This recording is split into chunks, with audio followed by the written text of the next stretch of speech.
लेकिन सबसे बड़ा सवाल यही है कि इनका मेहनत जो है वो किस दिशा में जा रहा है। भैया किस चीज की तैयारी करते हैं? मैं तो अभी बिहार पुलिस और दरोगा का तैयारी करता हूँ, बीपीएससी का भी। सिपाही भर्ती परीक्षा भी एक बार लीक हो चुका था। हो चुका है। अच्छा ये बताइए भैया कि आखिर ऐसा कहाँ कमी रह जाता है जिसके कारण बार बार बिहार में पेपर लीक हो जा रहा है? एक्चुअली विभागीय स्तर पे होता है और इसमें मंत्री और सचिव की मिलीभगत के फलस्वरूप ही होता है ऐसा। क्योंकि अगर देखें तो ये प्रशासनिक स्तर पे तो बहुत बड़ा फॉल ही है ही। बिल्कुल बिल्कुल। और इससे बहुत ज़्यादा नुकसान होता है स्टूडेंट का, हम लोग का। और पैसे खर्च होते हैं आने जाने में, या मतलब घर से एग्जाम सेंटर तक आने जाने में बहुत सारा पैसा खर्च होता है। और यही सब है और क्या। अच्छा जब भी कहीं किसी जगह का पेपर लीक होता है भैया तो उस पर जो है वो पूरा एक कहा जाए कि पूरा एकदम सिस्टम बनता है, पूरा जो है वो समिति गठन होती है कि कहाँ गलती हुई, कहाँ ये पूरा सदन बनेगा, सब लोग मिलके जांच करेंगे, जांच करते भी हैं, लेकिन फिर वो मामला जो है वो धीरे धीरे खत्म हो जाता है। आखिर ऐसी क्या कमी रह जाती है कि बार बार जो है वो पेपर लीक पे संज्ञान लिया जाता है फिर भी पेपर लीक हो जाता है? क्या सच में सरकार की मंशा ऐसी नहीं रहती कि हम पेपर लीक को रोक दें?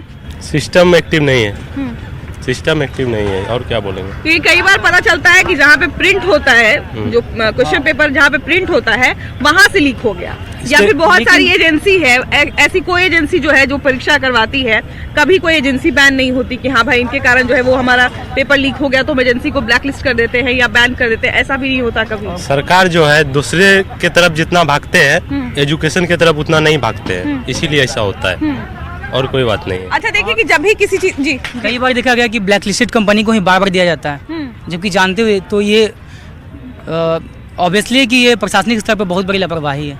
लेकिन जब एग्जाम दे के आते हैं तो पता चलता है कि कहना चाहते हैं कि ये सरकार की नाकामी है, सरकार की नाकामी के कारण पेपर लीक हो रहा है। जब हम लोग पेपर देने जाते हैं, एग्जाम देने जाते हैं और एग्जाम देकर जैसे ही घर आते हैं तब पता चलता है कि पेपर के माध्यम से या न्यूज़ के माध्यम से पता चलता है कि ये एग्जाम कैंसिल हो गया। अभी फिलहाल में सीएचओ का एग्जाम हुआ 1 दिसंबर को, और उसी दिन पता चला कि पेपर लीक हुआ, साइबर ठगी हुआ या हैकिंग के माध्यम से पेपर लीक हुआ, उसको रद्द कर दिया गया।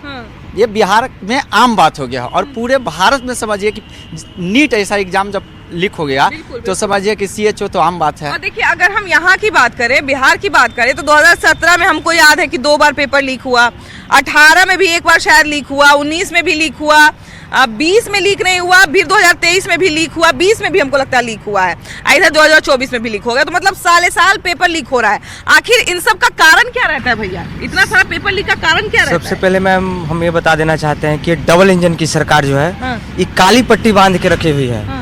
जिस तरह से हमारे लोगों बेरोजगारी को ठगी जा रही है, हमारे जितने भी छात्र हैं परीक्षा एग्जामिनेशन सेंटर पर जाने के लिए रास्ते में इतना भीड़ भाड़ के बावजूद भी हम लोग जैसे तैसे करके पहुंचते हैं एग्जाम देने के लिए, वहाँ पे परीक्षा दे के निकलते हैं तो सुनने में आ रहा है कि पेपर ही लीक हो गया। इससे पहले पूर्णिया में एसएससी का पेपर लीक हुआ, इसमें बड़े बड़े अधिकारियों मिले हुए हैं, संलिप्त है। इन लोग को काहे नहीं आगे लाया जाता है कि इस लोग को जेल में क्यों नहीं भेजा जा रहा है? बड़े बड़े लोगों का नाम भी आता है तो फिर वो देखते हैं कि फिर हवा हो जाता है, किसी तरह से वो नाम जो है इधर उधर हो जाता है। जी जी जी जी। और अगर मान ले जाए गलती से अगर किसी पॉलिटिक्स से जुड़े हुए आदमी का नाम आ गया तो फिर लोग छात्र को भूल जाते हैं, फिर वो राजनीतिक विषय बन जाता है। तो पहले तो भैया हम लोग को अपने राज्य के छात्र के बारे में सोचना है ना। निश्चित रूप आपके माध्यम से मैडम कहना चाह रहे हैं कि बिहार में अभी देखिए शिक्षक का 83,000 परीक्षा दे के निकला, पेपर लीक। अभी परसों का घटना है, पेपर लीक। आप अभी एग्जाम हुआ मिलिट्री में बहाली का, वो अग्निवीर के तहत, और दानापुर लड़का लोग पहुंच गया 3 बजे तक, और 3:30 में वहां भगदड़ हो गया, 7 से 8 लड़का घायल हो गया। दुर्भाग्य मानिए ये सरकार का पूरा षड्यंत्र चल रहा है और अधिकारी इसमें लिप्त है और मंत्री लिप्त है।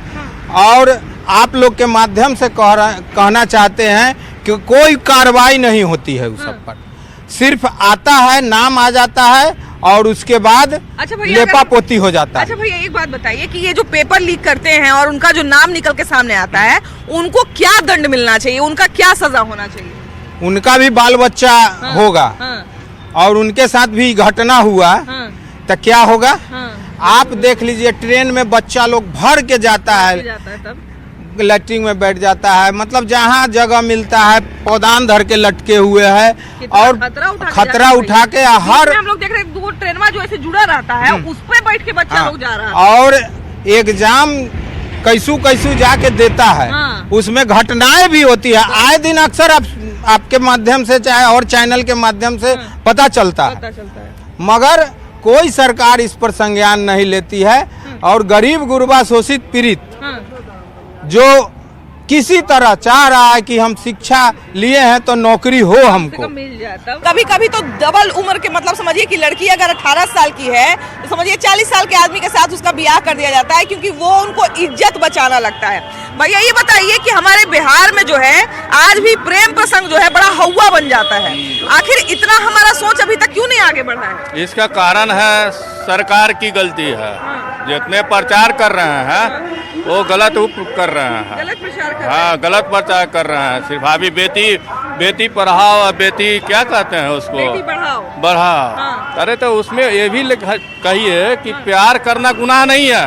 आप धर्म पर जो जा रहे हैं तो उस धर्म की बात नहीं करे, सीधे शादी करे जाए रहे आराम से, कोई दिक्कत नहीं है उसमें। अभी भी गुनाह माना जाता है क्या भैया? नहीं, गाँव देहात शहर सब में जाते हैं।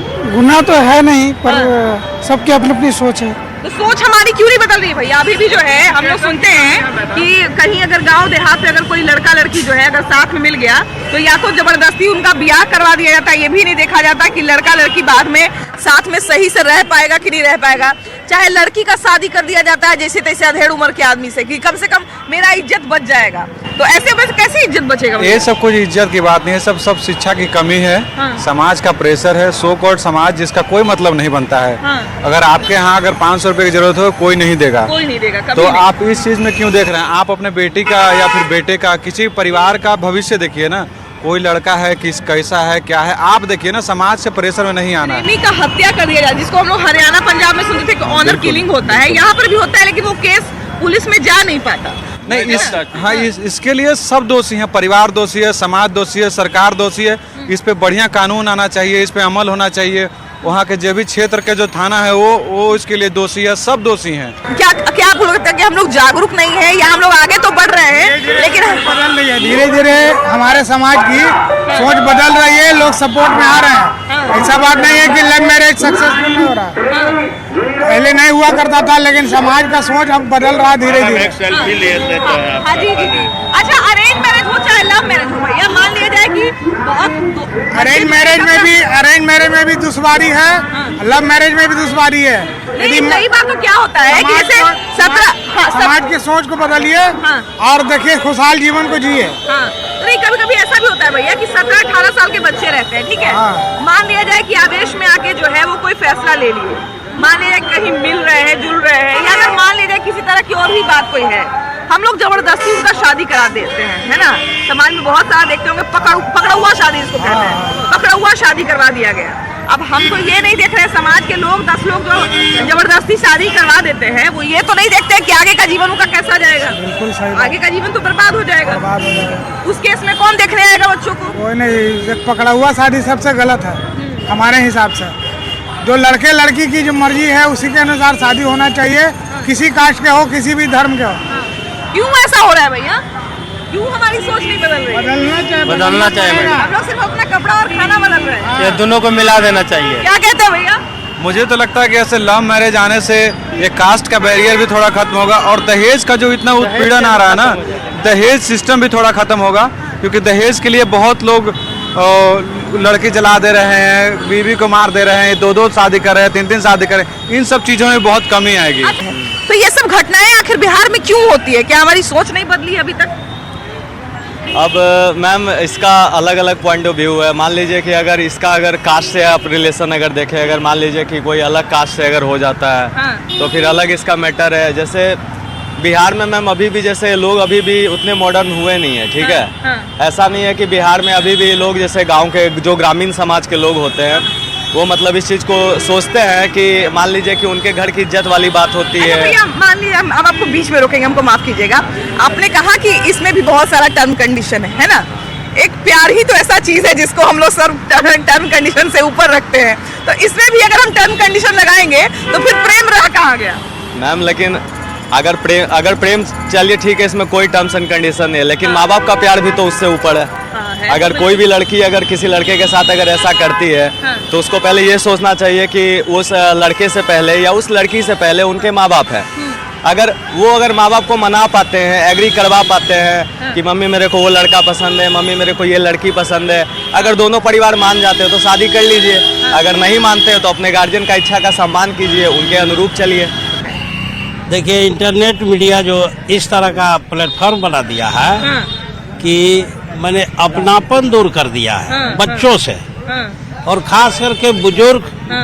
बच्चा को क्या कहे, बुजुर्ग जो 70 साल 50 साल के हैं उनके पास भी मोबाइल आ गया है और उनको भी जरूरी हो गया है, वो भी सब चीज देख रहा है। मान लीजिए कि उनको भी कुछ मजा मिलता होगा, बच्चों को तो क्या कहना है, वो पढ़ाई का बहाना बना करके 14 साल के बच्चा, 12-13 साल का बच्चा, 6 साल के बच्चा सब इसमें इन्वॉल्व हो गया है।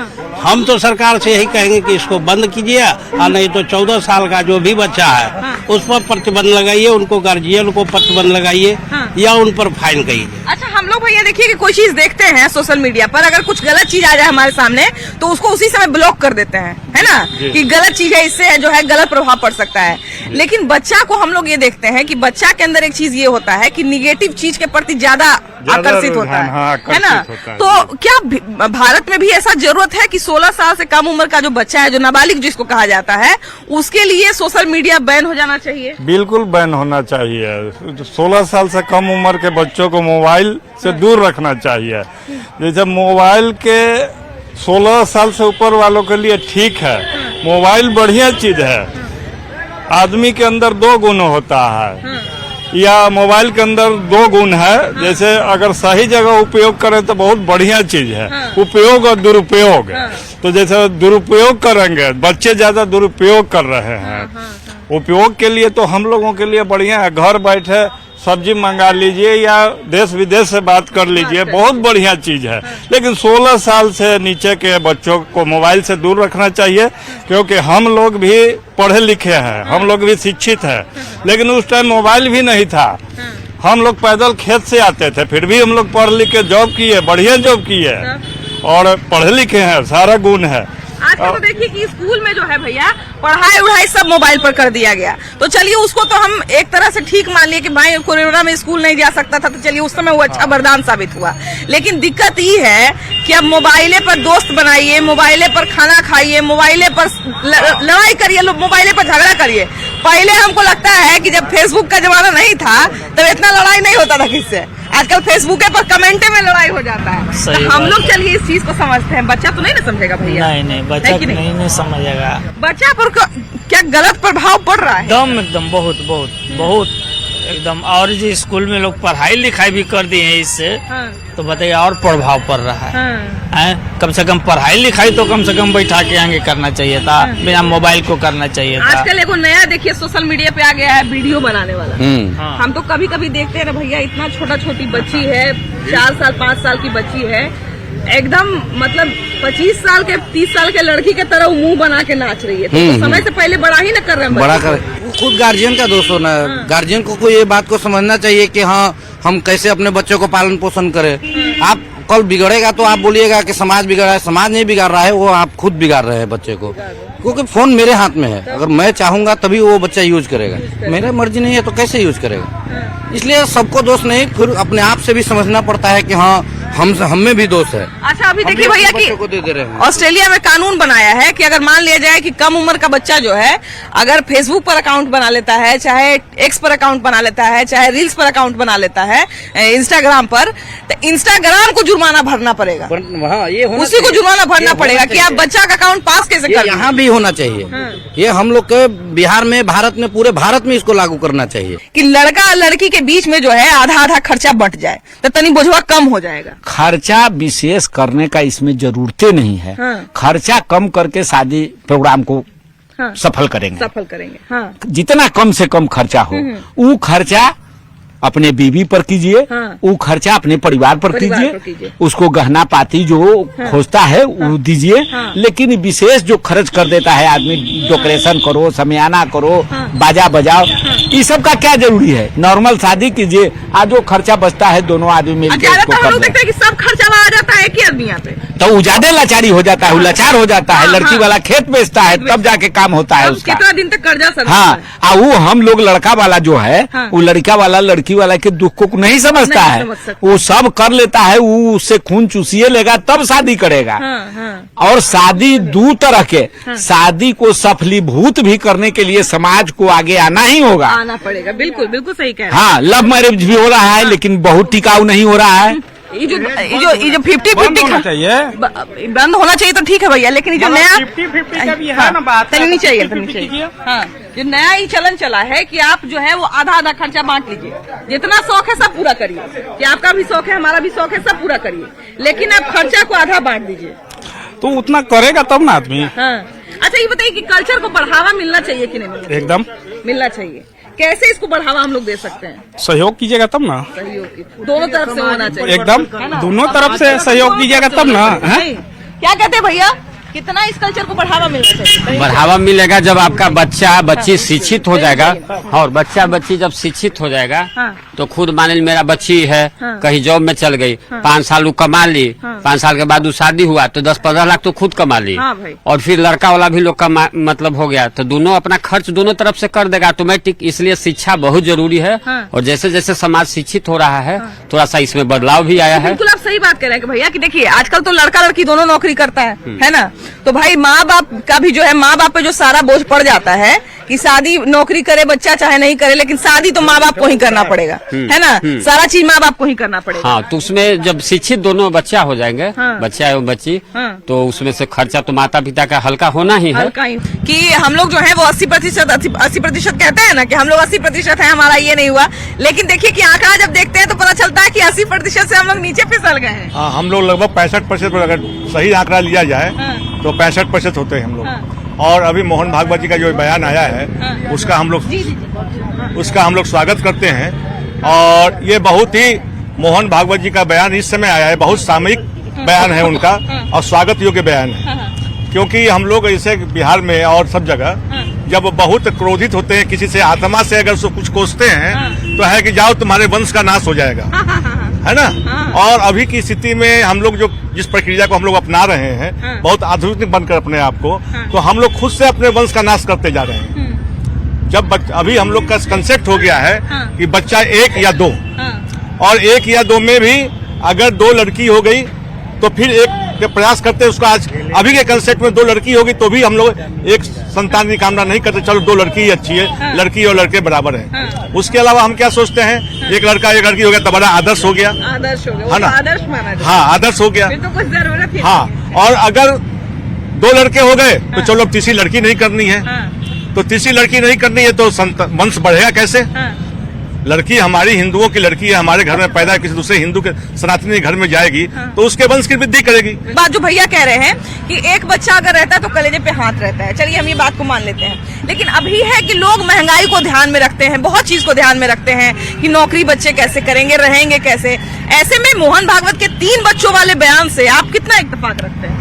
देखिए, मोहन भागवत जी का जो 3 बच्चों वाला बयान है वो सही है, एक तरह से देखा जाए तो सही है। जो हम हिंदुओं का जो हर जगह हनन हो रहा है, उनके अधिकारों को मतलब किसी और के बीच बांटा जा रहा है। अच्छा, अगर मान लिया जाए कि बच्चों की संख्या अगर हम बढ़ा देते हैं, मान लीजिए पहले हम लोग 2 बच्चे बहुत बेहतर मानते थे, अभी मोहन भागवत ने कहा कि अगर आप 2 से भी, अब तो पहले 2 आप रख रहे थे, अब 2 से भी नीचे जा रहे हैं, तो ऐसे में तो आपकी प्रजाति का ही विलुप्त हो जाएगा, आप लोग विलुप्त हो जाइएगा। हालांकि उन्होंने किसी धर्म जाति का नाम नहीं लिया, लेकिन उनका कहना था कि अगर जनसंख्या नीति की अगर बात करें तो 2.1 से अगर आप नीचे फिसलते हैं तो ये रिपोर्ट कहता है कि आपकी जो है वो जाति विलुप्त हो जाएगी।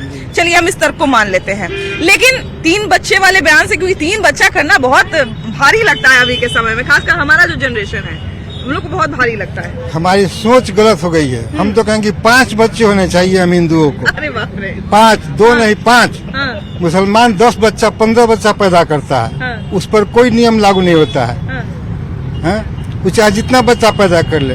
हम तो कहते हैं हिंदू भाई 5 बच्चा पैदा करे, भागवत जी 3 कहते हैं, प्रत्येक हिंदू 5 बच्चा पैदा करे, वह बच्ची हो, लड़की हो या लड़का हो, ताकि हमारा जो चल रहा है जनसंख्या वो बढ़ता चला जाए और हम अपनी संस्कृति जो खो रहे हैं, हिंदू जो अपना संस्कृति को खो रहा है वो फिर से बहाल हो, पुनः बहाल हो। अच्छा देखिए कि अभी जो है वो आप लोग भी न्यूज सुने होंगे कि हम लोग जो है वो चीन को पछाड़ दिए जनसंख्या में, है ना। ये सारा बात सब जगह प्रचार हुआ था कि हम लोग चीन को पीछे छोड़ दिए, लेकिन जब आप गहराई से उसको पढ़िएगा तो उसमें हिंदुओं की संख्या घटी है और मुस्लिमों की संख्या बढ़ी है। तो इस बारीकी को शायद किसी ने नहीं देखा होगा कि अब हम लोग जो कहते हैं कि हम लोग 80% हैं, हम लोग 80% हैं, तो अब हम लोग 80% नहीं है। देखिए हम 60% हो के भी हम उनके 100 पे ज्यादा है, हमारे एक उन पे 10 पे भारी है। तो जनसंख्या तो खैर सरकार को ये आदेश देना चाहिए कि हिंदू लोगों को भी कम से कम 4-5 तो होना ही चाहिए, लेकिन ये सामने वाले भी समझ ले कि उनका अगर 10 है तो मेरा एक काफी है। देश आजाद हुआ उसमें 17% मुस्लिम थे, आज हो गए 25%। हम 80% से आगे घट के 60 से 65% पर आ गए हैं। तो हिंदुत्व को रक्षा करना, हिंदुत्व को बचाना है तो प्रत्येक हिंदू 5 बच्चा पैदा करे, कम से कम 5 बच्चा पैदा करे। क्या भैया 3 की हम बात कर रहे हैं तो 5 कह रहे हैं। जी के बयान पे आए थे आप, एक मुद्दा है, यहाँ लोगों को गंदी राजनीति करनी है। आज बिहार में भाभी जी, बिहार में संजय गांधी जैविक उद्यान है ना। संजय गांधी क्या बिहारी थे? संजय गांधी क्या बिहार से सांसद थे? संजय गांधी क्या बिहार के मुख्यमंत्री थे? लेकिन ये चाटुकारों ने संजय गांधी के नाम पर देश में 200 से अधिक संस्थाएं बना दी, जिनमें सरकारी है, गैर सरकारी है। मैं पूछना चाहता हूँ, संजय गांधी ने किसको रोजगार दिया? इनके पिताजी को, इनके दादाजी को, इनका परिवार संजय गांधी से चला। राजनीति पे मत आइए, युवा आपको जागरूक हो चुका है। हर ओर से होना चाहिए और संतुलन जो है वो कहा जाए कि वही हमारे पास जो है एक बात विकल्प बच जाता है, क्योंकि हम लोग को अपने परिवार को भी बचाना है, अपनी संस्कृति को भी बचाना है, लेकिन उसके साथ साथ अपने आप को भी बैलेंस करके चलना है। फिलहाल इस एपिसोड में इतना ही। अगले एपिसोड में हम लोग फिर से मिलेंगे एक नए मुद्दे के साथ, वीडियो जर्नलिस्ट अजय दुबे के साथ। मैं नेहा, बाय बाय।